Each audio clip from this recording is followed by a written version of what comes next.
YouTube channel. आज बहुत दिनों से व्लॉग नहीं डाला है क्योंकि मिनी ब्लॉग्स वगैरह और वीडियोस वगैरह मैं आपको प्रोवाइड करवा रही थी, क्योंकि अभी मैं थोड़ा बिज़ी चल रही थी इन दिनों में। सो इस वजह के लिए, और आपको सबको पता होगा कि राजस्थान में अभी गणगौर का प्रोग्राम चल रहा है। तो गणगौर के लिए क्या है ना, लड़कियां 16 दिन पूजा करती है। वो सारा ब्लॉग्स मतलब छोटे छोटे क्लिप्स तो मैंने आपको दिखाए हैं। आज गणगौर का लास्ट दिन है, आज तीज है, गणगौर की तीज है। तो आज का व्लॉग थोड़ा ख़ास होगा। आज मैं आपको जगह जगह की गणगौर दिखाऊंगी। हमारे घर पे गणगौर की लास्ट जो पूजा होगी, फिर हम उनको लेके जाएंगे कुएं पर पानी पिलाने के लिए। फिर वहाँ गणगौर का विसर्जन करके जो आते हैं वो भी दिखाऊंगी। तो उसके लिए आप लोग में आगे बने रहे मेरे साथ। तो वही नहा के तैयार होने के बाद हम लोग पूजा करने की तैयारी कर रहे थे। तो सबसे पहले मम्मी और आज ढोकला बना रहे थे, तो ढोकला बनाने की तैयारी कर रहे थे। ये जो झाड़ू जैसी दिख रही है ना तिनकियाँ, ये होती है बूर। इनको ढोकले में लगाने के लिए होता है। इसमें क्या होता है ना, ढोकले में स्वाद आता है। तो ये ढोकला बना के माता रानी के आज भोग लगता है, तो ये उसकी तैयारी चल रही है।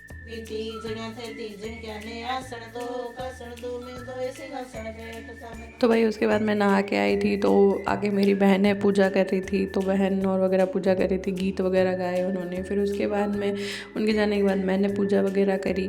तो इस तरह पूजा करते हैं। दूब लेते हैं, मैंने जवारे लिए हैं, उस दिन जवारे से पूजा होती है।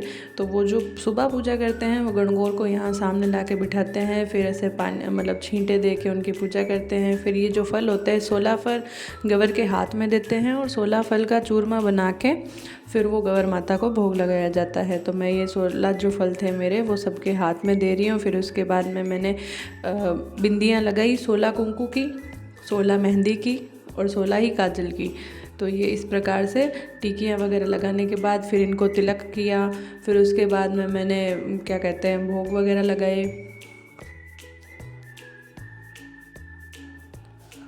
और फिर भोग वगैरह लगाने के बाद में फिर आरती वगैरह उतार के और माता जी से आशीर्वाद लेके फिर शाम को सीधा हम लोग जाने के लिए तैयार हो गए।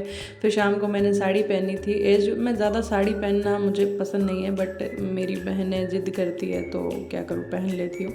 तो फिर हम लोग घर से निकले गणगौर माता को लेके जाने के लिए, जहाँ मंदिर है, मतलब मंदिर नहीं है, कुआं है वहाँ पर। तो आज के दिन हमारे आसपास से दूर दूर से जितनी भी थी ना, वो सब वहीं पे आके गणगौर माता की पूजा करती है। कुआं है वहाँ पर पानी पिलाया जाता है। तो अपने गणगौर के गवर ईसर को यहाँ लेके आया जाता है, कुएं पर पानी पिलाया जाता है। और इस प्रकार हमने आशीष वगैरह लेके और फिर उसके बाद में वहाँ पर विसर्जन किया। पास में देखो लड़कियाँ भी कर रही है इतना जोर से, जोर से विसर्जन किया जाता है।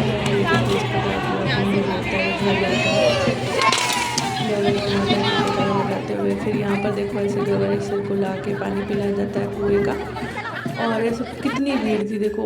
ऐसा क्या है ना, अब आजकल हर त्यौहार 2 दिन होने लगे हैं, तो 2 दिन त्योहारों के चलते हुए मतलब भीड़ इतनी नहीं थी। हर बार बहुत ज़्यादा होती है क्योंकि एक दिन में होता है। इस बार 2 तिथियां आने की वजह से हुआ ऐसा, तीज और चौथ का, तो दोनों दिन ही विसर्जन हुए। तो इस प्रकार लड़कियां वहाँ गा बजा रही थी, ढोल बज रहे थे, नाच हुआ। फिर उसके बाद में हम लोग घर के लिए निकले शाम को, और फिर जाते वक्त गीत वगैरह जाते हैं। और अभी भी लड़कियाँ आ ही रही थी, ठीक है। फिर हमने सेकंड डे, चौथ वाले दिन घर पे गणगौर को बासा वगैरह लगाया, गीत वगैरह गाए।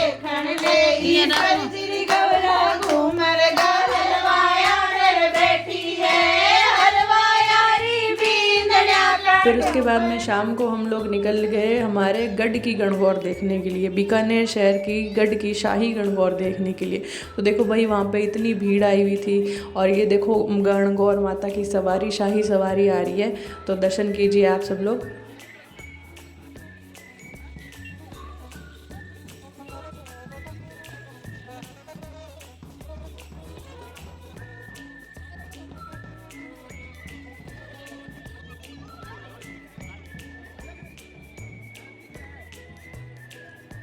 ये गणगौर माता की सवारी सिर्फ 2 ही दिन निकलती है। गढ़ के गणगौर हैं जो 2 ही दिन निकलते हैं, तीज और चौथ के दिन ये जाते हैं अपने गढ़ से निकल के। गढ़ के पीछे की साइड की तरफ में एक कुआं है, ठीक है, वहाँ पर जाते हैं, चौतीना कुआं जिसको कहते हैं हमारे यहाँ पे। वहाँ जाके गणगौर माता पानी पीती हैं और वहाँ पर जाके फिर वहाँ से खाना पीना खा के गणगौर को वापस से लाया जाता है। और इस बीच में यहाँ पे गणगौर की रेस भी होती है, जिसमें जो लेडीज़ होती हैं वो अपने सर पे गणगौर को रख कर बिठा के और जितना तेज़ हो सकती है भागती है, जो पहले पहुँचती है उसको इनाम भी मिलता है। तो बट हाँ, गढ़ की गवर नहीं भागती हैं वैसे, लेकिन जो अदर गवर्स आई होती है मंदिर वगैरह से अपने अपने समाज की, वो सब लेके भागते हैं। तो ये रेस भी वहाँ पर लग रही थी और इतनी गवर के बीच में एक ही सर था। फिर उसके बाद में वहाँ पर देखो ऐसे सिपाही वगैरह, ये इतनी झांकियाँ सजी हुई थी। अब गणगौर को वहाँ कुएं से पानी पिला के वापसी के लिए लेके आ रहे थे, जो गढ़ के अंदर जाएगी। देखो गढ़ की दीवारें कितनी बड़ी थी, ये अंदर खाई की तरफ थी। फिर जैसे ही गणगौर माता वापस आने लगे तो ये उनकी मैं आपको वापस से झांक के दिखा रही हूँ, जो कि गढ़ के अंदर जा रही है। तब आप इंजॉय कीजिए, देखिए पूरा व्लॉग।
फिर गढ़ की गणगौर का स्वागत वापस से गढ़ के अंदर हो गया और अब वो 1 साल के बाद में वापस से बाहर आएंगे। तब तक के लिए गणगौर माता गढ़ के अंदर ही रहेंगे। फिर हम लोग भी पीछे पीछे गढ़ में गए, गढ़ में जाके गढ़ गणेश के दर्शन किए। देखो पहले मैं आपको बताती हूँ, गढ़ की नक्काशियाँ, गढ़ के दरवाजे कितने सुंदर सुंदर है। देखो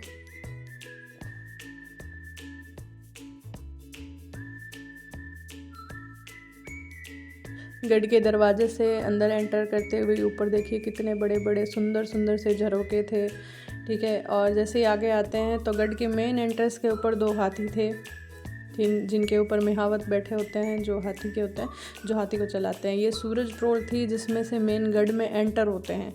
जो पीछे प्रोल दिख रही थी उसके अंदर से सीधा गढ़ के अंदर की साइड एंटर किया जाता है, और ये था जो गढ़ के बाहर के गार्डन और आंगन की साइड का है। फिर यहाँ एंटर करते ही सामने को गढ़ गणेश थे, जो कि बीका जी के द्वारा ही यहाँ गढ़ में गणेश जी की स्थापना की गई थी। तो ये गढ़ गणेश थे। इनके सामने ये जस्ट करणी माता का मंदिर था, क्योंकि गढ़ की नींव करणी माता ने लगाई थी। फिर हम लोगों ने अंदर जाके कुछ एक फ़ोटोज़ ली, और सामने जो है माता रानी को वापस से गढ़ के अंदर भेजा जा रहा था। तो पूरी शाही सवारी के साथ में अंदर जा रहे थे माता रानी वापस से, जो कि 1 साल के बाद में वापस बाहर आएंगे। और ये इधर तोपे वगैरह रख रखी थी, बहुत सुंदर है। यहाँ पर टिकट लगती है देखने के लिए। तो अगर आप लोग भी बीकानेर विज़िट करते हैं तो गढ़ की विज़िट ज़रूर कीजिएगा। गढ़ का नाम है जूनागढ़, बीकानेर का प्रसिद्ध गढ़ है। और जूनागढ़ में आते ही आपको बीकानेर का कल्चर वगैरह सब दिखेगा। इतनी सुंदर सुंदर नक्काशियाँ हैं, अंदर से गढ़ और भी सुंदर है। तो वहाँ पर शाम हो गई थी तो हम लोग आपको उतना नहीं दिखा सके, क्योंकि उसके लिए टिकट लेके अंदर जाना पड़ता है और शाम को गढ़ नहीं खुलता। लास्ट शायद 5 बजे तक ओपन रहता है। फिर हम लोग बाहर आ गए थे वहाँ से, और बाहर का व्यू देखो, लाइटिंग में गढ़ कितना सुंदर लग रहा है यार। सच में उस वक्त का अगर सोचा जाए जब राजा महाराजा थे, तो सोचो कितना सुंदर रहा होगा। ऐसा हमारे राजस्थान में अपने अपने ज़िले के, जिसमें से बीकानेर का गढ़ भी एक है और ये बहुत प्रसिद्ध भी है। तो गढ़ के अंदर जो फ़ोटोज़ ली थी वो मैं आपको दिखाती हूँ।